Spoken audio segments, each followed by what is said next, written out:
Bonjour à toutes et à tous les gars, j'espère que vous allez tous très bien. Aujourd'hui on se retrouve pour une nouvelle vidéo. On a eu pas mal de mouvements là sur les dernières heures sur Bitcoin. Pour le moment le biais reste baissier, on n'a toujours rien d'haussier. Peut-être qu'à court terme on est un petit peu haussier, mais pour le moment le biais global reste plutôt baissier. Donc on a bien eu le mouvement baissier qu'on attendait hier, je vous en avais parlé, on avait pas mal de liquidités et il était préférable justement d'aller chercher tout ça. On a pas mal de liquidités qui sont en train de s'accumuler sur pas mal d'altcoins au sud.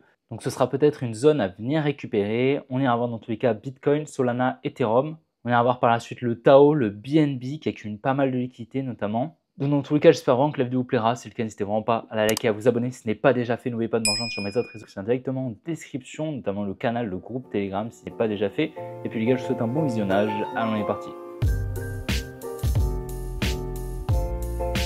Donc comme tu peux le voir un petit peu ce qu'on a fait hier, donc hier on était venu ici créer une jolie résistance, donc c'était pour nous de la liquidité, tu vois, donc tout ça en fait c'était donc une jolie résistance. Tu le vois, on est venu passer juste au-dessus, tu vois, donc on l'a liquidé, on est venu récupérer la contrepartie qui était juste au-dessus pour par la suite venir récupérer la trendline que je t'avais partagée, tu vois. Donc on est venu dans un premier temps liquider au nord pour par la suite venir shift la structure et exécuter ce mouvement baissier juste là, tu vois. Donc ici on a une accumulation dans la demand que je t'avais partagée. Je m'attendais au minimum donc un retour ici dans ce bloc ici, cet order block, donc ce mouvement baissier dans ce mouvement haussier, donc une jolie demand, d'accord. Donc une demand c'est un POI, donc un POI acheteur, donc un POI on va chercher de l'achat, d'accord, et un POI c'est quoi? C'est un point of interest, donc un order block pertinent. Donc ça c'était un order block qui avait de la pertinence, donc une demand plus précisément, et donc c'est juste ça là ce que je viens de te tracer, c'était ici la demand. Donc on a accumulé dedans, comme tu le vois juste là, on est venu ici créer un support juste là qu'on est venu liquider juste ici. Donc à présent on est venu récupérer la tiers qui était juste ici.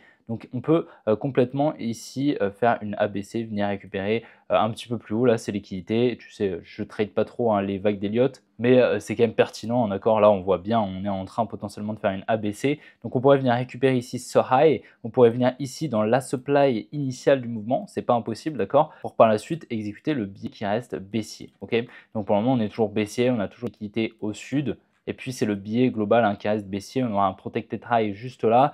Si on monte un petit peu en time frame, on pourrait déplacer le protected high.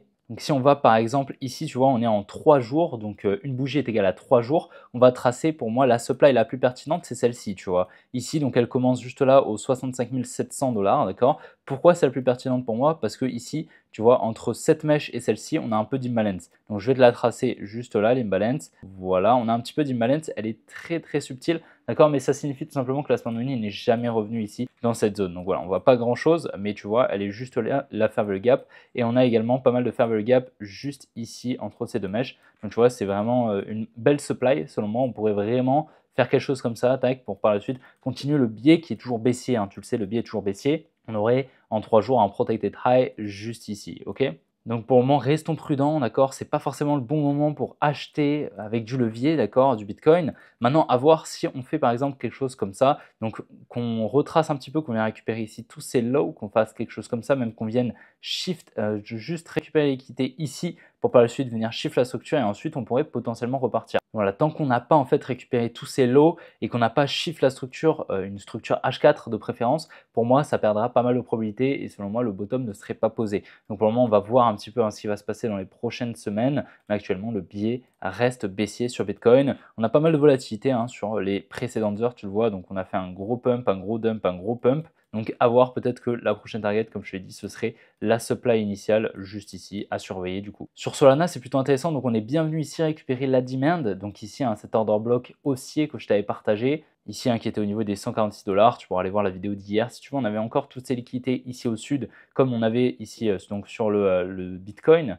Ici, on est venu liquider ici une trendline baissière, tu vois, on est venu passer au-dessus et récupérer la contrepartie, ce qui a permis à la smart money ici de se placer en vente grâce au transfert entre la main forte et la main faible tout simplement, et puis par la suite, le mouvement baissier a été réalisé. Donc en fait, c'est assez pertinent parce qu'en fait, cette demand, c'était vraiment pour moi la seule qui était vraiment pertinente, où on avait eu un potentiel transfert entre la main forte et la main faible sous cette trendline ici, on est venu la casser, c'est-à-dire que la demande est passée baissière et donc potentiellement la smart money en face a acheté, d'accord, grâce à la contrepartie. Sauf qu'ici, tu vois, qu'est-ce qu'on est en train de faire? On est ici en train de créer de la liquidité avec des equal low en fait. Donc ça, c'est baissier. Et en fait, ça me montre tout simplement que ce low ici n'est pas protégé. Ok. Donc là, on a tout simplement un joli support ici, donc pas mal de liquidité qui est créée. Donc je m'attendrai potentiellement à un petit pump, d'accord, peut-être récupérer ce high et par la suite venir récupérer ici toutes les liquidités qui ont été créées. Selon moi, c'est le plus probable. Dans tous les cas, je ne pense pas qu'on va partir sans ces liquidités. On a toujours ici donc une trendline potentiellement à venir récupérer, d'accord. Ce serait pas impossible qu'on vienne chercher ici, ok. Ce serait pour moi la dernière supply intéressante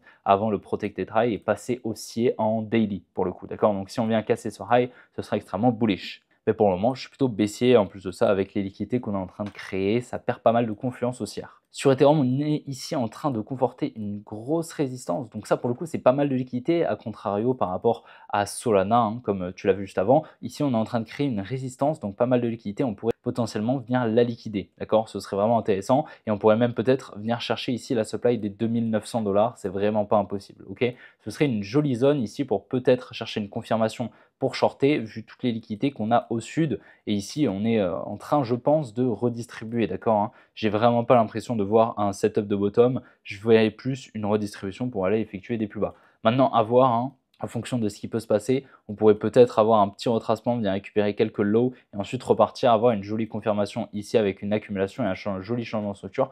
Peut-être, ça peut se dessiner. Pour le moment, c'est pas ce qui est en train de se faire. Donc, on va surveiller également sur Ethereum, mais la structure reste toujours baissière. Et tu vois, on est vraiment quasiment sur le même setup là, tu vois, que ce qu'on avait eu précédemment juste là, hein. Tu vois, vraiment une redistribution. On est plutôt lent sur le retracement, un petit peu comme ici. Et puis par la suite, on a une accélération baissière, ok. Donc, c'est ce qui pourrait nous attendre. Sur Tao, ici, on est en train de créer un support donc, que je t'ai matérialisé ici par cette droite rose juste là. Donc pareil, hein, c'est de la liquidité pour nous, d'accord. Donc un petit support juste ici, donc pas mal de liquidité. Maintenant, c'est quand même intéressant, on fait un petit peu l'inverse d'Ethereum. Ici, on a, tu vois, une grosse hausse assez volatile, un retracement plutôt lent. Et donc potentiellement qu'ici, on serait sur une réaccumulation. On viendrait liquider ici ce support. On a un changement de structure juste là, ok, potentiellement. Et ensuite, on pourrait peut-être aller chercher des plus hauts. Donc à surveiller un petit peu si on a des confirmations, etc.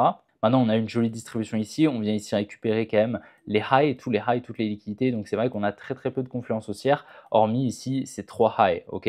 Donc, à voir vraiment ce qu'on va faire, c'est le jour où on vient liquider ici ce support et on a vraiment pas mal de confluence baissière, hein, due à la création ici de ce support. Donc, à surveiller. Mais c'est vrai que si on a une liquidation, une réintégration immédiate, ça pourrait être vraiment intéressant à surveiller sur le Tao. Sur BNB, un petit peu comme sur Tao, on est en train de créer ici un joli support qu'on vient de conforter ici en plus avec pas mal de volatilité. Donc pareil, à surveiller. Le biais pour le moment n'est pas bullish, ok. Le biais pour le moment est toujours baissier, même si la zone dans laquelle nous sommes revenus est propice à un bottom. Ici, un sediment que je t'avais partagé il y a un moment. Je t'avais partagé lorsqu'on était juste ici au niveau des 650 $, tu vois. Donc une sacrée baisse, hein, qu'on a eu environ 36% de baisse sur le BNB qu'on avait anticipé. Donc ça, c'est super. Et comme je t'avais partagé, un set demand est vraiment propice à un potentiel bottom. Maintenant, si on regarde avec un petit peu plus de précision, tu vois, on voit qu'ici, donc il y a le support qu'on est en train de créer et juste en dessous, on a ici la fair value gap. Donc en fait, ça nous apporte de la confluence sur un potentiel mouvement baissier qui pourrait avoir lieu. Donc je vais te mettre juste ici la fair value gap. Donc tu vois, on a vraiment ici un espace entre cette mèche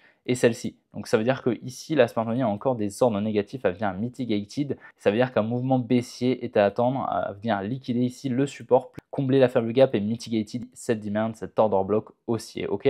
Donc à surveiller, peut-être qu'on aura une confirmation intérieure pour poser réellement le bottom. À voir, d'accord, c'est pas impossible. Mais on pourrait également venir récupérer ici les lows qui sont juste là. Donc c'est pour ça que pour le moment, je m'attends à un mouvement baissier, pas forcément à court terme, hein, ça peut être à court moyen terme. On peut largement entamer un mouvement haussier et venir récupérer ici la supply initiale du mouvement qui elle-même effectuait la mitigation de la précédente supply. On avait une supply juste là, un order block, tu vois, ici ce mouvement haussier, et ce mouvement haussier revient dans celui-ci pour mitigater les ordres. Donc c'est ici cette supply qui va être intéressante et pertinente pour potentiellement trouver un short, ok, ici, donc autour des 565 $ pour peut-être repartir à la baisse, attendre le mouvement baissier qu'on pourrait anticiper, d'accord, dû à toute influence baissière. Et donc voilà, j'espère vraiment que la vidéo t'a plu. Si c'est le cas, n'hésite vraiment pas à liker et à t'abonner si ce n'est pas déjà fait. N'oublie pas de me rejoindre sur mes autres réseaux qui sont directement en description, le canal, le groupe Telegram, le serveur Discord, mon compte Twitter, mon compte Instagram. T'as tout en description, donc n'hésite vraiment pas à aller faire un petit tour si tu souhaites être tenu au courant un petit peu de tout ce que je vais te partager. N'oublie vraiment pas de lâcher un petit like si la vidéo t'a plu et de t'abonner pour ne pas louper les prochaines. Dans tous les cas, on se retrouvera demain pour une prochaine vidéo comme d'habitude. Allez, ciao les gars!